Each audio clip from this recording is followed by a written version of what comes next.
Bonjour, bienvenue dans ma nouvelle vidéo, j'espère que vous allez bien. Dans cette vidéo, nous allons parler nettoyage de printemps et plus particulièrement nettoyage de printemps dans la cuisine. Alors pour moi, le nettoyage de printemps, c'est vraiment pour faire ce que nous ne faisons pas comme tâches ménagères au quotidien. Donc ça commence tout de suite. Pour cette partie, je vais commencer par m'occuper donc de ce qui est plafond et mur. Et pour les nettoyer correctement, je vais utiliser ce petit balai en microfibre. J'essaierai de vous trouver un équivalent sur Amazon. Moi, personnellement, je l'ai eu sur le site Intermarché. Et comme vous pouvez le voir, il a comme une petite... ça fait comme une petite housse. Du coup, on peut l'enlever pour la nettoyer. Ensuite, moi, ce que je vais faire, je vais commencer par nettoyer mon lustre. Donc, je mets un petit peu de spray nettoyant, donc directement sur la microfibre. Et ça va vraiment me permettre de pouvoir nettoyer le lustre correctement parce que c'est comme tout. C'est une cuisine, il y a toujours un petit peu de gras. Après, si votre votre lustre est vraiment sale, on sort l'artillerie lourde, c'est-à-dire la microfibre, on prend l'escabeau et on frotte correctement. Moi, de passer comme ça, c'était largement suffisant. Ensuite, pour les murs, je vais prendre le même balai. Donc, j'ai de la chance, comme mon lustre n'était pas trop sale, pas besoin non plus de nettoyer la housse entre deux. Donc, je vais passer vraiment la microfibre sur tout vraiment les murs. Alors, ça n'enlève pas les traces. C'est vraiment pour enlever des fois les petites toiles d'araignée qui pourrait y avoir, les petites pluches qui peuvent s'accrocher un petit peu au niveau des murs. Voilà, après, si vous avez des traces, on sort l'éponge magique, l'escabeau et on frotte. En hauteur, c'est quand même plus rare qu'il y ait des traces. Souvent, c'est des toiles d'araignée. Donc, ça va relativement vite, mais surtout, on prend le temps de bien regarder là où on passe. Comme ça, on ne loupe rien. Dans cette partie, nous allons voir le nettoyage du frigo. Alors moi, je dois nettoyer complètement le frigo, mais aussi le ranger. Car le nettoyage de printemps, c'est faire ce qu'on ne fait pas d'habitude, mais également en profiter pour ce qu'on a oublié de faire ou là où nous avons du retard. Et c'est le cas pour le frigo. Je le nettoie quand même relativement régulièrement, mais là j'ai pas mal de choses à trier, donc c'est ce que je vais faire. Donc forcément, pour nettoyer quelque chose à fond, je le débarrasse complètement. Donc une fois que je l'ai vidé entièrement, que j'ai enlevé les différents bacs, je me retrouve vraiment avec le frigo qui est complètement vide. Pour le moment, j'ai juste laissé les différentes étagères qui sont dedans et on peut voir que j'ai pas mal de traces, même si honnêtement, je pensais que ça serait pire que ça, donc je trouve que je m'en sors pas mal. Donc là, il y a tous les bacs qui sont normalement dans le frigo, donc que j'ai en plus, parce que j'aime bien ranger dans des bacs. Je trouve que c'est plus simple au quotidien, mais forcément, ça fait beaucoup plus de travail quand on veut nettoyer complètement. Donc là, je vais tout nettoyer, éponge, liquide vaisselle, mais forcément, ça prend pas mal de temps, surtout que pour certains, il y avait quelques coulures, donc je frotte et je nettoie.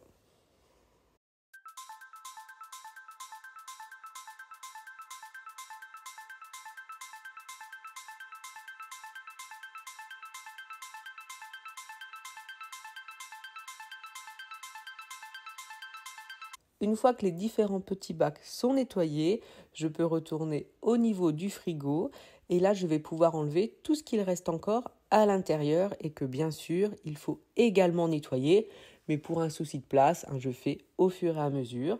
Et une fois que j'ai vraiment enlevé toutes les petites étagères, je peux mettre du produit directement dans le frigo qui est maintenant complètement vide et après comme ça je n'ai plus qu'à nettoyer les petites taches, les traces qui ont collé, les différentes miettes, ce genre de choses, même si je dois dire que c'est loin d'être catastrophique. Et pour ça, donc j'ai pris un nettoyant multisurface ordinaire, celui que j'utilise en ce moment, je crois que c'est le Lysol que j'aime beaucoup. Je prends un torchon microfibre et je frotte. Donc j'en prends un vraiment pour frotter, puis un autre après pour essuyer. Et je remets au fur et à mesure les étagères que j'ai nettoyées. Et ça va relativement vite.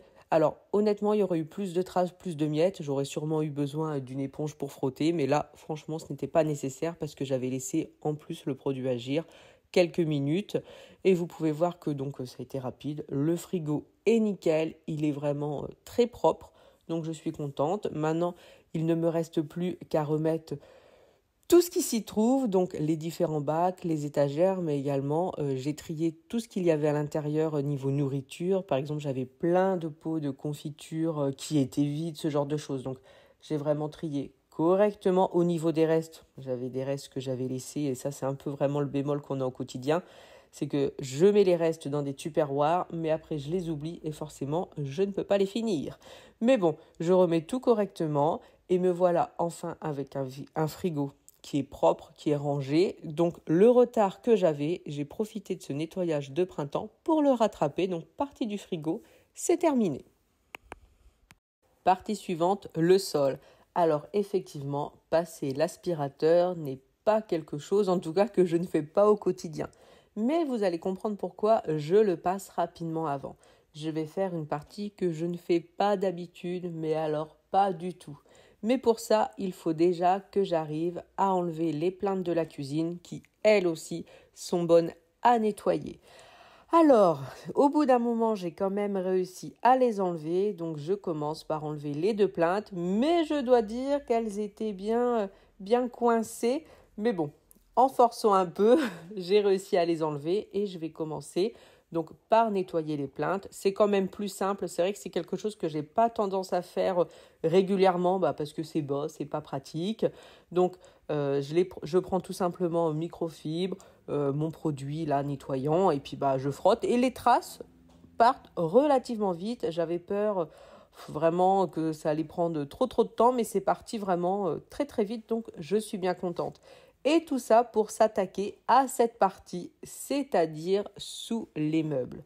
Comme vous pouvez le voir, pas mal de poussière, des toiles d'araignée, bien sûr, des miettes un petit peu partout. C'est vraiment pas une partie que je fais au quotidien. Ce confetti n'est pas en lévitation, c'est parce qu'il est sur une toile d'araignée. Et comment une petite bouteille de Badois a pu atterrir ici? Franchement, c'est une bonne question. Donc voilà, un petit peu de travail à ce niveau-là. Et bien sûr, la première chose à faire, c'est passer l'aspirateur pour enlever un maximum de choses. Donc toutes les miettes, vraiment, pour que ce soit le plus propre possible. Donc je vais prendre le temps de passer l'aspirateur correctement. Donc c'est parti.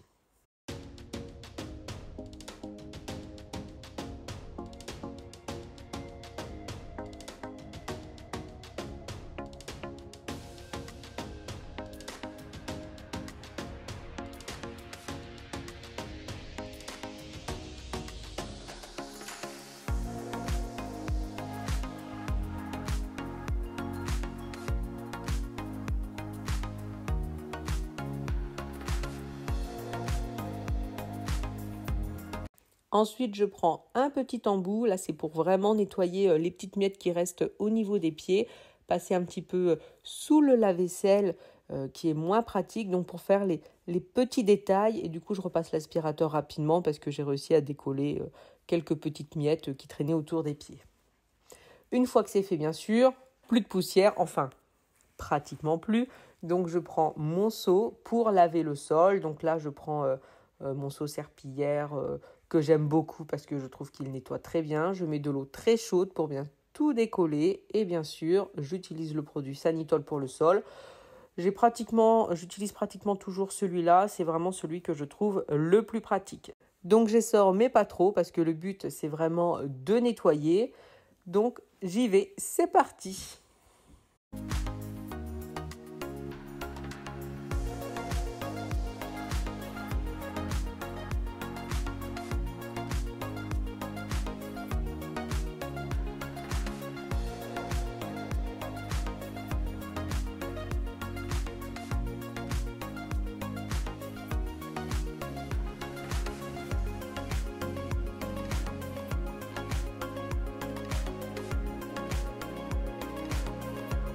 Donc pour moi, c'est fait, c'est-à-dire que l'aspirateur est passé correctement, le sol est nettoyé, donc je vais pouvoir attendre que tout sèche et remettre les plaintes. Donc pour moi, c'est terminé. Merci beaucoup d'avoir regardé la vidéo et je vous dis à bientôt.